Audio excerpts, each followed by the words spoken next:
Welcome to Real Talk, where the silence ends and the truth begins. I'm your host, Houston, and today we're talking about a topic that just might save someone's marriage. It just might give them a different outlook on what they do before they do, and even possibly save their future. Today we're talking about temporary pleasure versus permanent damage. We're going to dive straight into talking about this topic today because we know that temptation is loud, it's convenient, it's easy, it's everywhere you go. You don't have to be on social media or watching TV or looking at a commercial. You could be walking down the street, you could be walking into a grocery store or getting ready to get gas. Temptation is everywhere. And society makes it so easy, and they apply pressure. They even glorify for you to live in the moment, to do what feels good. You only live once. Enjoy life. But the fact is that moment will fade. But the damage that it causes is permanent. So it's reminded me of a scripture in 1 Corinthians 13:11. It says, when we were a child, I thought like a child, I acted like a child, I reasoned like a child. But when I became a man, I put away childish like thinking. So today, before we act in that temporary pleasure, we have to think about what we're going to do. When we're children, children don't think about the consequences of their actions. They just react. They just do. They just jump off the bed. They're not thinking about if they might break a leg or if they might twist an ankle. They're just in the moment. So we're responsible as adults to think about our actions that could cause permanent damage before we do it, thinking like a man, thinking like a woman. The results of not thinking in that moment could bring total permanent damage. By yielding to that temptation for that temporary pleasure can bring a baby out of that feeling.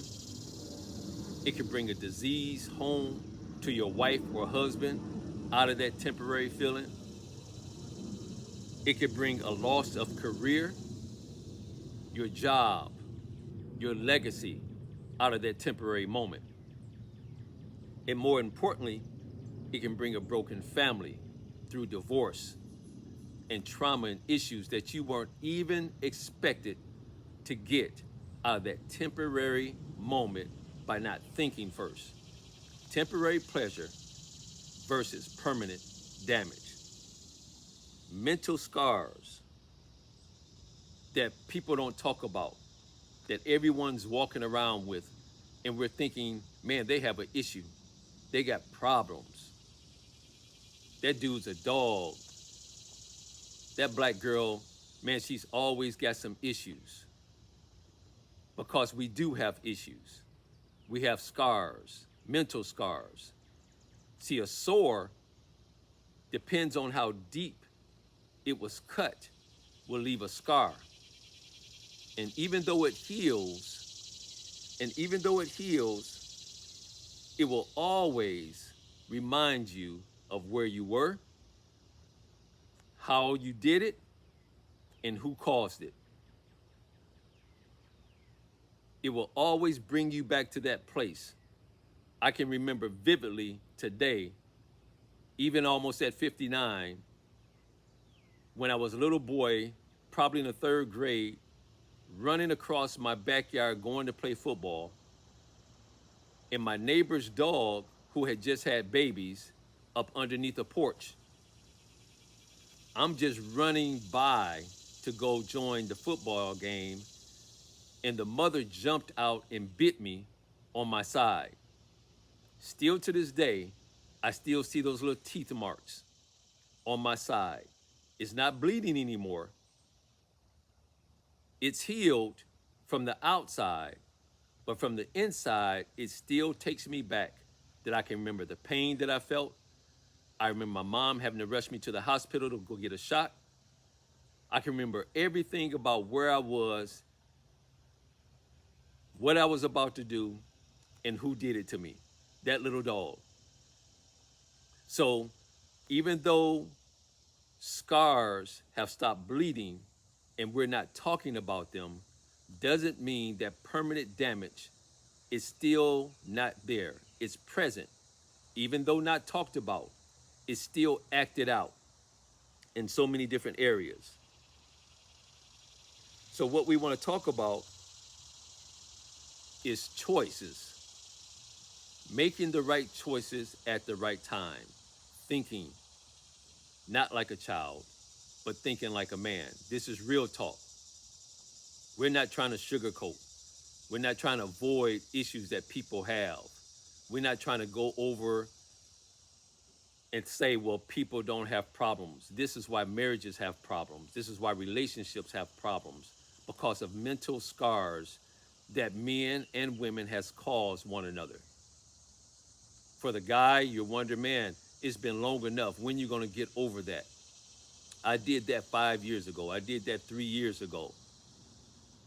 But the pain of association with that scar still exists. We remember. I remember asking and telling my wife at the time, God forgives. He remembers things no more, and he throws them far as the east from the west. And she said, I'm not God, which is a true statement. People aren't God.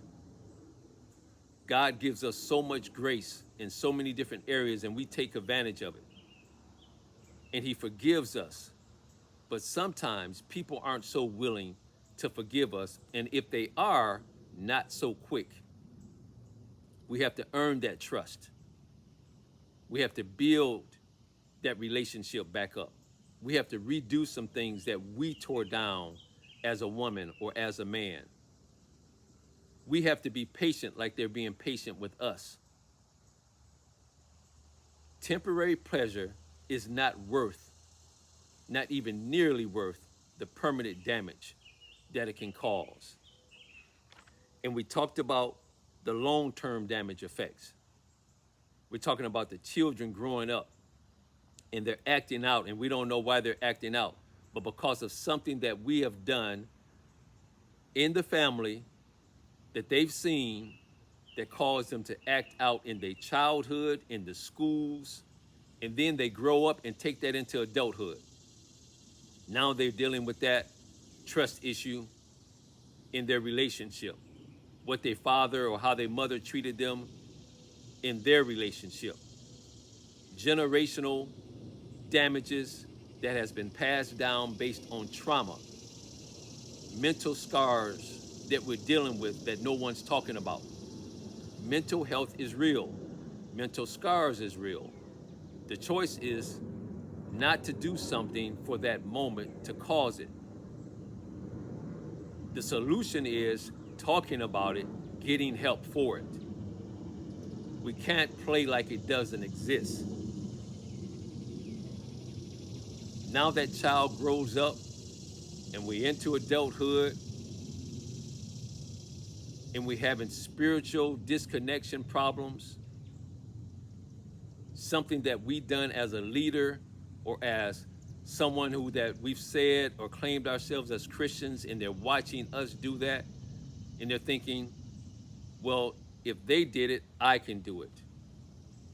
We're causing spiritual disconnections that we don't even realize because we're doing the things from a fleshly point of view instead of a spiritual point. We're walking in temporary moments instead of thinking about the permanent damage that it not just causes us, but our families, our wives, our husbands, and our children, or our children's children. It goes deep. The deeper the scar, the deeper the pain. So we have to start addressing how to not be like that child in 1 Corinthians 13 and 11 and think like a child and reason like a child with our little head as a man and start thinking about with our big head what damages is going to cause to us and those around us. We're not weak for being tempted because everyone's tempted. Jesus was tempted. But you are going to be held responsible for the choices that you make and the damage that you will cause if you fall to that temporary weakness. So if this episode has hit home in any kind of way, or you know someone who's going through some issues, get a chance to stop them before they cause that permanent damage that we talked about here today. Share, subscribe, and tell somebody, tell everybody to meet me right back here on Real Talk. Let's talk about it.